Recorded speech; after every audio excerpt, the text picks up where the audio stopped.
Hi sir, big boss చూస్తారా? చూస్తున్నామండి. బేబక్క, శేఖర్ భాష, అఖిల్, నెక్స్ట్ మణికంఠ, నిఖిల్, మణికంఠ, నైనిక, వీళ్ళలో ఎవరాట బాగా అనిపిస్తుంది మీకు? అంటే జెన్యున్ గా అంటే నిఖిల్ ఈ మధ్య బాగా ఆడుతున్నాడు. నిఖిల్ ఏంటంటే వేరియేషన్స్ చూపిస్తున్నాడు. ఫ్రెండ్స్ దగ్గర ఉన్నప్పుడు ఫ్రెండ్షిప్ ఎక్స్పోజ్ అవుతుంది. హెల్పింగ్ నేచర్ కొంచెం కనబడుతుంది. అంత పెద్ద టూ మచ్ ఆఫ్ అగ్రెసివ్ గా చేసి ఇదంతా గేమ్ ప్లాన్ లాగా చేస్తున్నాడు అన్నట్టు కాకుండా జెన్యున్ గా ఆడుతున్నట్టు అనిపించింది. బేబక్ అయితే తన స్లాంగ్ ఆల్రెడీ అంతకుముందు ఫేమస్ కదా తన స్లాంగ్. మంచు లక్ష్మి మేడం ని ఇమిటేట్ చేస్తా ఉంటది. సో అట్లా ఆల్రెడీ ఫ్యాన్స్ ఉన్నారు తనకి. ఈ మధ్య మణికంఠది పెద్ద ఇష్యూ అవుతుంది. అది కొంచెం ఈ మధ్యలో ఏమన్నా ట్రోల్స్ బాగా అవుతున్నాయి. ఈ మధ్య ఏమన్నా పక్కకి తప్పియాలన్నా అట్లా ఇట్లాంటి చేయడానికి కొన్ని రీజన్స్ అయితే తను ఇచ్చినట్టు అనిపిస్తుంది. ఎలిమినేట్ అవడానికి తనే ఆప్షన్ ఇస్తున్నాడు. ఎందుకంటే ఇప్పుడు జనాలందరూ అట్లా లేరు కదా బ్రో. ఏంటంటే ఇప్పుడు వాళ్ళు నవ్విందే కరెక్ట్ అనుకుంటట్లేరు, ఏడితే అది నిజం అనుకుంటట్లేరు. జనాలందరూ తెలివికి వచ్చేసిండ్రు. సో జెన్యున్ గా ఆడే వాళ్ళను జెన్యున్ ఆడుతున్నారా లేదా అనే విషయం తెలుస్తుంది.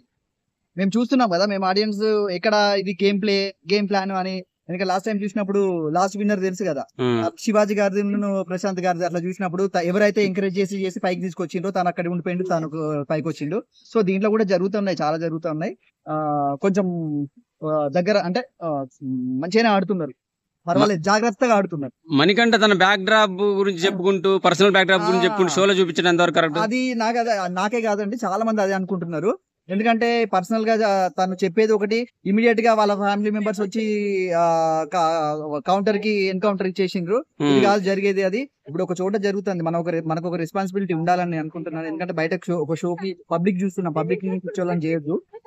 సో అట్లా చేయడం వల్ల తనకి ఏమన్నా ఓట్స్ పడతాయేమో అంటే అనుకుంటారేమో, కానీ పడే ఓట్లు తగ్గేటట్టు అయితే నాకు అనిపిస్తుంది. అంటే మనకంటే ముందే స్క్రిప్టెడ్ ప్రిపేర్ చేసుకుని వచ్చింటారంటారా? 100% ఏంటంటే ఇది చేయాలి అని అనుకున్నట్టు just as a common man నేను అనుకునేది ఏంటంటే ఇది గేమ్ ప్లాన్, నేను ఇట్లా చేసి ప్రజల సానుభూతి ఇట్లాంటివి నేను గెయిన్ చేసుకుంటా అనే ప్లాన్ అయితే ఉంది అని అనిపిస్తుంది. తనని చూస్తే కూడా కొంచెం యాటిట్యూడ్ అట్లా తెలిసిపోతుంది.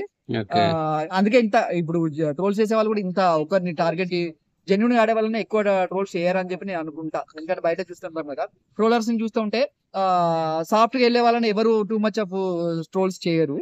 సో నా ఒపీనియన్ అది. మణికంఠ వాయిస్ కూడా స్కిన్ టోన్ గానీ ఇవన్నీ డిఫరెంట్ కెమెలియన్ లాగా. ఇప్పుడు మా ఫ్రెండ్స్ నిన్న మాట్లాడుకున్నారు దీని గురించి, వాళ్ళు అదే అంటారు, కెమెలియన్ గా అయిపోతుంది వాయిస్ అని, అది కానీ కొంచెం డిఫరెంట్ మాడ్యులేషన్స్ ఇవన్నీ. అంటే ఆ నవరసాలు ఒలికిస్తాడు కానీ ఆ నవరసాలలో నిజాలు ఎంత అది అని మనం వేచి చూడాల్సిందే. నెక్స్ట్ బేబక్క గురించి ఎంతవరకు? బేబక్క ఏంటంటే ఆ యాస భాష దాంతో గెటాన్ అవుతుంది కానీ కొంచెం అంత ఓన్లీ లాంగ్వేజ్ తోని స్లాంగ్ తోని నెట్టుకు రావడం కాదు కదా. గేమ్ లో కూడా చూడాలి. అంటే మనం బయట చూసిన వీడియోలకి ఇంకా లోపల అది కనపడట్లే కదా. బయట ఆమెకి లిటరల్లీ ఆమె లాంగ్వేజ్ కి ఒకసారి మేడం మంచు లక్ష్మి గారు వాళ్ళు కూడా తన గురించి చెప్పింది అనమాట. ఈ బేబక్క గురించే తను మాట్లాడిండ్రు. అరే నా వాయిస్ ని ఇంత బాగా ఇమిటేట్ చేస్తాను అని చెప్పి బేబక్క మంచు లక్ష్మి గారి వాయిస్ ఇమిటేట్ చేస్తే ఆ వాయిస్ ని తను డబ్ చేసింది అనమాట. షోలో ఒక రీల్స్ లో పెట్టింది. ఇది మీ వాయిస్ అంటే కాదు బేబక్క వాయిస్ అని చెప్పి తను చెప్పింది. అంటే అంత ఇన్స్పైర్ చేసింది. సో అదంతా సత్తా కనబడినట్టు సత్తా అనొచ్చో లేదో కానీ ఆ టాలెంట్ అయితే ఇక్కడ కనిపించట్లేదు. నెక్స్ట్ నైనిక డాన్సర్ ఉంది కదా, నైనిక డాన్స్ కోసమేనేమో డాన్స్ చేసే వాళ్ళని అందరినీ యాక్టింగ్ చేయడం, అంటే డాన్సర్స్ అందరు యాక్టర్స్ కాదు అని నా ఒపీనియన్. శేఖర్ భాష గురించి ఏం చెప్తారు? శేఖర్ భాష మొన్నటి వరకు ఎక్కడ ఉన్నాడు, ఇప్పుడు ఇక్కడికి వచ్చి తన గురించి కొంచెం కామెడీ జనరేట్ అయ్యేటట్టు ఉంది బ్రో. అంటే I'm very sorry if I speak wrongly. ఏంటంటే ఆ పంచులు అవన్నీ నిబ్బా అంటున్నారు బయట, నిబ్బా పంచులు వేసి ఈ వ్యూ ఏంటిది తెలుసా, ఐ లవ్ యూ అట్లాంటి చిన్న పేల్చుతాడు. సో అక్కడ హౌస్ లో ఉన్న వాళ్ళు కూడా పెద్ద ఇంట్రెస్ట్ చూపించట్లే, వేస్తాడు ఏదో టార్గెట్ చేస్తాడు అని చెప్పి ఆ డైలాగ్స్ పెద్ద అని చిన్నపిల్లలు మాట్లాడుకున్నారు, నిబ్బా అంటున్నారు. ఎందుకంటే ఆయన ఈ మధ్యలో బాగా పైకి వచ్చిండు, ఈ మధ్యలో వెలుగులోకి వచ్చిండు కదా కాంట్రవర్సీతో. సో ఇప్పుడు అది కంటిన్యూ చేస్తా అంటే ఎవరు చూడడానికి అట్లా. సో ఖచ్చితంగా ఆ కాంట్రవర్సీ ద్వారానే ఇందులోకి వచ్చాడు కాబట్టి ఆయన వెళ్ళే అవకాశాలు ఎక్కువనే అంటున్నారు కానీ ఆయన విన్ చేయరు మేడం సార్. ఎందుకంటే నాగార్జున గారి సపోర్ట్ ఖచ్చితంగా ఉంటది అని అంటున్నారు. ఉంటది కానీ సార్ లాస్ట్ ఫైనల్ గా ఎండ్ ఆఫ్ ద డే ఏమవుతుంది, ప్రజల ఓట్లు ఇంపార్టెంట్. ఇప్పుడు నటించే వాళ్ళనైతే ఎవరు తీసుకురారు. ఒకసారి మోసపోయినాం ఆల్రెడీ చాలా సార్లు ఇట్లా మోసపోతున్నారు జనాలు. ఆయన తీసుకొస్తారని అయితే నేను అనుకోను. అంటే యాజ్ అ కామన్ మ్యాన్ గా తను తీసుకురాకపోవచ్చు. ఎందుకంటే ఒక ఫెయిర్ క్యాండిడేట్ ని తీసుకొద్దామని ఎవరైనా బిగ్ బాస్ విన్నర్ ఎవరంటే అది హిస్టరీలో నిలిచిపోతుంది కాబట్టి ఒక టైప్ ఆఫ్ విన్నర్ ని అనౌన్స్ చేద్దామని చూస్తారు బ్రో. సో ఈ కాంట్రవర్సీ ఎట్లాంటి కాంట్రవర్సీ లేని వాళ్ళను తీసుకురావాలని చూస్తారు. ఎందుకంటే మన గత ఎపిసోడ్స్ చూసుకున్నా, గత సీజన్స్ చూసుకున్నా కూడా ఒక టైప్ ఒక హైప్ ఉన్న వాళ్ళనే తీసుకుంటారు. కానీ కాంట్రవర్సీ క్రియేట్ చేసే వాళ్ళను, కాంట్రవర్సీలో ఉన్న వాళ్ళని అయితే విన్నర్ చేయకపోవచ్చు. ఎందుకు శేఖర్ భాష అంటే రాజ్ తరుణ్ కి హెల్ప్ చేశాడు కదా ఆ విషయంలో. సో రాజ్ తరుణ్ సపోర్ట్, నాగార్జున గారి ఫుల్ సపోర్ట్ ఉంది. సో ఆ సపోర్ట్ ఇలా దొరికి ఈయన ఖచ్చితంగా విన్నర్ అవుతాడు one half of the people అనుకుంటారేమో. కానీ ఇంకా రిమైనింగ్ పీపుల్ ఉంటారు కదా, వాళ్ళు అనుకునేది ఏంటి, ఇట్లా సపోర్ట్ అంటే ఇప్పుడు అందరికి ఇష్యూ తెలియకపోవచ్చు. ఇప్పుడు ఇంట్లో కూర్చున్న వాళ్ళు మాక్సిమం పిల్లలు ఇంట్లో, ఇప్పుడు ఈ మధ్యలో యూత్ ఇంట్లో ఫ్యామిలీస్ ఉన్నారు, ఫ్యామిలీ ఓట్స్ పడతాయని అయితే నేను అనుకోవట్లేదు. ఫ్యామిలీకి యాక్సెప్ట్ చేస్తుందో ఏమో, చేయకపోవచ్చు. ఇప్పుడు మనం మీరు చేస్తా, సపోర్ట్ చేస్తారు, నేను సపోర్ట్ చేస్తా అంటే ఒక బాధితుడిలాగా నేను సపోర్ట్ చేస్తానేమో, కానీ ఫ్యామిలీస్ కి ఇష్యూస్ అన్ని తెలియదు. ప్లస్ ఇంకోటి ఏంటంటే ఇట్లాంటి ఫ్యామిలీస్ ఇవన్నీ యాక్సెప్ట్ చేయవు. ఒక రూమర్ నుంచి వచ్చిన వాళ్ళకి సపోర్ట్ చేస్తారా అని నేను అనుకోను. మీ ఫేవరెట్ ఎవరు? నా ఫేవరెట్ అంటే ఇప్పుడు వరకు ఈ 2-3 రకాల, అంత ముందు చూసినప్పటి నుంచి ఈ 2-3 తరపు నుంచి చూసినప్పటి నుంచి నాకు పర్సనల్ గా కాదు కానీ నిఖిల్ బాగా ఆడుతున్నాడేమో అనిపించింది. ఒకవేళ అది నిజమైతే పర్వాలేదు, తను మూవ్ ఆన్ అయిపోతాడు. కానీ అది కూడా ఫేక్ అయితే మటుకు ఏం చేయలేదు. కిరాక్ సీత గురించి ఏం చెప్తారు? కిరాక్ సీత కిరాకే ఉంది. బేబీ సినిమాలో నుంచి అదే ఉంది, ఇంకా ఆ జెన్యున్ లో ఉంది. కొంచెం ఫ్యామిలీస్ ఆడియన్స్ కి ఆమె దగ్గర రావాలి, ఆడాలి బాగా. ఏంటంటే ఒక నెగిటివ్ ఒపీనియన్ ఉంది, ఆ నెగిటివ్ ఒపీనియన్ సరిగ్గా పోదు. ఎందుకంటే మన తెలంగాణ మహిళలు సరిగ్గా ఒప్పుకోరామని. సో అది ఆటలో చూపించవచ్చు. బాగా ఆడి కొంచెం కష్టపడితే కనుక ఎట్లాంటి వాళ్ళనైనా యాక్సెప్ట్ చేస్తారు. ఫస్ట్ వీక్ లో ఎవరు ఎలిమినేట్ అయ్యే అవకాశం ఉంది? నేను అనుకున్నట్టు ఇప్పుడు ఎవరైతే నిన్న రచ్చ చేసిండ్రో వాళ్ళు అయ్యేటట్టు ఉన్నది అనుకుంటా. పేరెందుకు కానీ మీకు మనందరికి తెలుసు, తనే అయ్యేటట్టు ఉంది. కానీ ఆపుతారేమో ఎట్లా, ఎందుకంటే గేమ్ కి ఇట్లాంటివి కూడా అవసరమే. ఒకవేళ అయితే కనుక నాకు తెలిసి ఎలిమినేషన్ ఉండకపోవచ్చు అనుకుంటా, మేబీ. వరంగల్ పోరాడు గురించి ఏం చెప్తారు? వరంగల్ పోరాడు గురించి అదే చెప్పాలంటే ఇంకొంచెం కష్టపడాలి. ఎందుకంటే చాలా మందికి తెలియట్లేదు, ఇంకా తెలియాలి. మనం గతంలో వీడియోలు చూసిన దానికి ఇక్కడ చాలా తేడా కనబడుతుంది. ఇప్పుడు ఏంటంటే సార్, ఇప్పుడు ఒక మాట ఏంటంటే బయట మనము కొంతమందికి ఫ్యాన్స్ ఉన్నాయి. ఇప్పుడు మన కంటెస్టెంట్స్ అందరికి ఒక్కొక్క ఇండివిజువాలిటీ ఉంది, ఇండివిజువల్ గా మనం ఫ్యాన్స్ వాళ్ళకి. సో ఇక్కడికి వచ్చేసరికి వాళ్ళు ఇండివిజువాలిటీ కోల్పోతారు, 100% కోల్పోయి వాళ్ళు ఏదో చేస్తారు. అసలు వాళ్ళు చేసేదే వాళ్ళు రియల్ గా వాళ్ళు కాదు అని అనిపించేసరికి మనము కాంపిటీటర్ గా మనం తీసుకోవట్లేదు, జస్ట్ కంటెస్టెంట్స్. వాళ్ళ బిగ్ బాస్ కంట్రోల్ చేస్తున్నాడేమో. బిగ్ బాస్ కంట్రోల్ చేస్తారు, అందరినీ కంట్రోల్ చేస్తారు, కానీ మనల్ని కంట్రోల్ చేయరుగా. పబ్లిక్ చేయలేరు, పబ్లిక్ మాట గెలుస్తుంది. ఫైనల్ గా బిగ్ బాస్ చూడొచ్చు అని అంటే ఇప్పుడు అప్పటికిప్పుడు వ్యూస్ మీరు చెప్పాలా. ఎందుకంటే లాస్ట్ సీజన్ కి ఈ సీజన్ కి ఆడియన్స్ పెరిగారా లేదా అని కొద్ది రోజుల్లో తెలుస్తుంది మనకి. కొంచెం లాస్ట్ అంటే గత జరిగిన సీజన్స్ అన్నిటిని చూసుకుంటే ఇది కొంచెం ఇంకా రావాలి. ఎందుకంటే ఇది ఎప్పుడు ఓపెన్ చేసినా ట్రోల్స్ కిందకి పడుతుంది, లేదంటే కాంట్రవర్సీ లాగానే జరుగుతుంది. ఎందుకంటే రేపు బిగ్ బాస్ సీజన్ స్టార్ట్ అవుతున్నంత వరకు యాంకర్ ఇంకా కన్ఫర్మ్ కాలేదు, నాగార్జున గారు వస్తారా లేదా అన్నట్టుగా అన్నారు.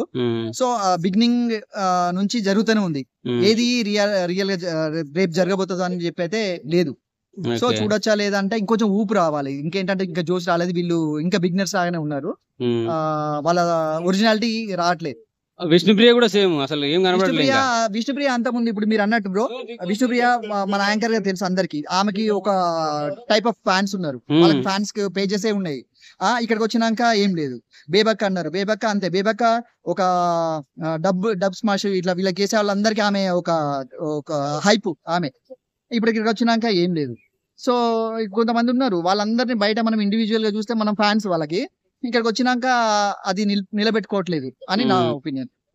నాగార్జున గారు హోస్ట్ ఎలా అనిపిస్తుంది ఇప్పుడు? నాగార్జున గారు హోస్ట్ అంటే ఇక మనం ఏం మాట్లాడలేము, తన గురించి చేస్తున్నారు. మధ్యలో నాని వచ్చే అవకాశం ఉందా హోస్ట్ గా?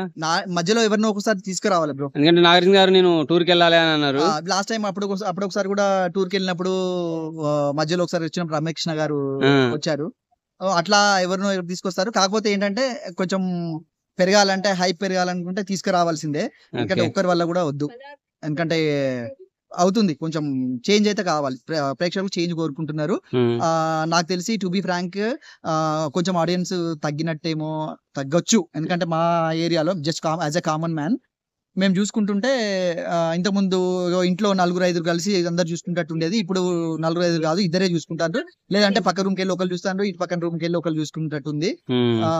ఇంకోటి just my sincere request to big boss కానీ కంటెస్టెంట్స్ కానీ ఎవరికైనా కూడా కొంచెం ఈ అడల్ట్స్ కంటెంట్, ఈ లవ్ ట్రయింగ్ ఇవన్నీ కొంచెం తగ్గిస్తే బాగుంటదని నా ఒపీనియన్. విష్ణుప్రియ పృథ్వీరాజ్ కి లైన్ ప్రయత్నం చేస్తున్నారు. అది అఫ్ కోర్స్ స్క్రిప్టెడ్ ఉంటుందో లేకుంటే బిగ్ బాస్ చెప్తారో తెలియదు కానీ చూసే ఆడియన్స్ కి అయితే ఎబ్బెట్టిగానే అనిపిస్తుంది. ఎందుకంటే ఇప్పుడు అందరు ఎడ్యుకేటెడ్ బ్రో.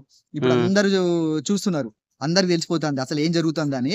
కానీ ఒక స్క్రిప్టెడ్ అయినా కూడా అది ఒక రేంజ్ లో ఉండాలి. అది అఖిల్ అప్పుడు, సోహెల్ అప్పుడు ఆ టైంలో ఉన్నప్పుడు మోనాల్, అఖిల్ అది ఉంది, ఆ ట్రాక్ ఉంది. ఆ ట్రాక్ ని ఎంజాయ్ చేసిండ్రు. అది ఫేక్ అనుకున్నా ఏదనుకున్నా కూడా ఆ ట్రాక్ ని ఎంజాయ్ చేసిండ్రు అందరూ. ట్రయాంగిల్ పెట్టినా కూడా ఒక ఎంజాయబుల్ గా ఉండాలి కానీ వల్గారిటీ ఉండదు. Just my sincere request to all the people, all the management ఏంటంటే వల్గారిటీని కొంచెం తగ్గించాలి. ఎందుకంటే ఫ్యామిలీస్ చూస్తున్నారు. ఇవాళ రేపు అప్పట్లో లాస్ట్ ఇయర్ లాగా, బిఫోర్ లాస్ట్ ఇయర్ లాగా కాకుండా ఈసారి అయితే పిల్లలు కూడా చూస్తున్నారు కాబట్టి కొంచెం ఆ కంటెంట్ తగ్గించి కొంచెం రియాలిటీకి ఇంపార్టెన్స్ ఇస్తే కనుక బాగుంటది. బిగ్ బాస్ లో లోపలికి అందరూ జోడీగా వెళ్ళారు, కానీ ఆ పోయిన జోడీ ఒక్కరు కూడా కలిసి ఉండరు వాళ్ళు. అంటే ఈ జోడీలు పోతారు కానీ వేరే కొత్త జోడీలతో వద్దాం అనుకుంటా.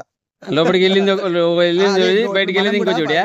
మనకు కూడా అట్లనే ఉంటది కదా. ఇప్పుడు మనం ఫంక్షన్ పోతా ఉంటే నేను నా మిస్సెస్ తో వెళ్ళాలని అఫ్ కోర్స్ కాలేదు, నా మిస్సెస్ తో వెళ్తాం ఫంక్షన్. కానీ అక్కడికి వెళ్ళినాక మన బుద్ధి ఎట్లా ఉంటది కదా, వాళ్ళని చూస్తాం వీళ్ళని చూస్తాం అన్నట్టుగా ఈ జోడీ వెళ్ళిండ్రు. కానీ అక్కడ పోయినాక కొత్త జోడిని ఎత్తుకుంటాను. అయ్యో ఎండుమిర్చి, శనగలు. ఇంతకుముందు వీళ్ళందరూ అదే, ఇంతకుముందు అంటే బట్టలు అడిగేటోళ్ళట కంటెస్టెంట్స్. వాళ్ళ ఫ్యామిలీస్ కి నాకు బట్టలు పంపియండి, సిగరెట్లు పంపియండి, ఇంకేంటి ఫుడ్ పంపియండి అన్నట్టు. ఇప్పుడు అట్లా కాదట.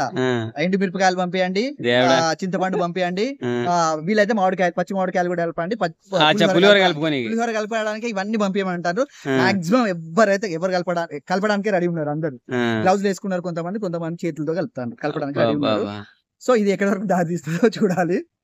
అదే జోక్స్ ఏ పార్ట్. సీరియస్ గా చెప్పాలంటే కొంచెం ఇంకా ఆడియన్స్ ని ఇంకా చూడాలి. ఇంకా ఏంటంటే చూడాలి, అయ్యో ఇది చూడాలి అంటట్టు. అసలు ఫస్ట్ ఆఫ్ ఆల్ అంటే మా పేరెంట్స్ కానీ మా సిస్టర్స్, బ్రదర్స్ అంటే ఫ్యామిలీ ఒపీనియన్ చెప్తున్నా, సెలెక్షన్ ఒకటి కొంచెం డిఫరెంట్ గా అయిపోయిందని ఉంటున్నారు. కొంతమంది కంటెస్టెంట్స్ బయటకు వస్తా ఈమెవరు తెలిసిన వాళ్ళు తక్కువ అయిపోయారు. అంత కొత్త వాళ్ళు అయ్యేసరికి ఈ కొత్త వాళ్ళ గేమ్ కూడా చూడాలా మేము? వీళ్ళు ఎవరో తెలియదు, వీళ్ళ గురించి ఏం చూస్తాం మేము? తెలిసిన వాళ్ళంటే వాళ్ళకి సపోర్ట్ చేస్తామో ఏదో చేస్తాం, కానీ ఈయనెవరో తెలియదు, ఈయనెవరో తెలియదు. వరంగల్ అబ్బాయి ఉన్నాడు, వరంగల్ వాళ్ళకి కొంతమందికి తెలియదట. ఇప్పుడు బేబక్ అంటే ఆంధ్ర తెలుస్తుందేమో, తెలంగాణలో రీల్స్ చూసే వాళ్ళకి తెలుస్తుంది. సో మిగతా వాళ్ళకి తెలిసే ఛాన్సెస్ లేదు. తెలుసుకున్న వాళ్ళని తీసుకొని మనకు మాక్సిమం తెలిసిన వాళ్ళు ఉండి, లేదంటే కామన్ మ్యాన్ తీసుకోమనండి. ఒకసారి అప్పుడు నాయుడు తీసుకున్నారు చూడండి, అట్లా కామన్ వాళ్ళని వీళ్ళని తీసుకొని గేమ్ ఆడిపిస్తే బాగుంటది. ప్రజాదరణ కూడా ఎక్కువ వస్తది కదా. ఎందుకంటే కామన్ మ్యాన్ మన దాంట్లో నుంచి ఇప్పుడు మన ముగ్గురం ఉంటాం, మన ముగ్గురు నుంచి ఒకరు బిగ్ బాస్ పోయిందంటే మనమే హెల్ప్ఫుల్ గా ఉంటాము, మనం ఎంత ఎంకరేజ్ చేస్తామో తెలుసు కదా. సో కొంచెం తెలిసిన వాళ్ళు, లేదంటే ఆఫ్ తెలిసి ఆఫ్ తెలియకుండా అట్లా పెట్టినా బాగుండేది. ఇప్పుడు రీచ్ నాకు తెలిసి అంత రీచ్ లాస్ట్ టైం కంటే అంత రీచ్ లేదేమో అనిపిస్తుంది. ఇంకా కొంచెం ప్రయత్నాలు అయితే చేయాలి. టోటల్ గా బిగ్ బాస్ హౌస్ ఎలా అనిపించింది సార్? బిగ్ బాస్ హౌస్ ఇంకా అనిపించాలి. బిగ్ బాస్ హౌస్ లాగా అయితే అనిపించట్లేదు, ఇది సెట్టింగ్ లాగానే అనిపిస్తుంది. అంటే జస్ట్ అట్లుంది. ఇంకా కష్టపడాలి. Thanks a lot.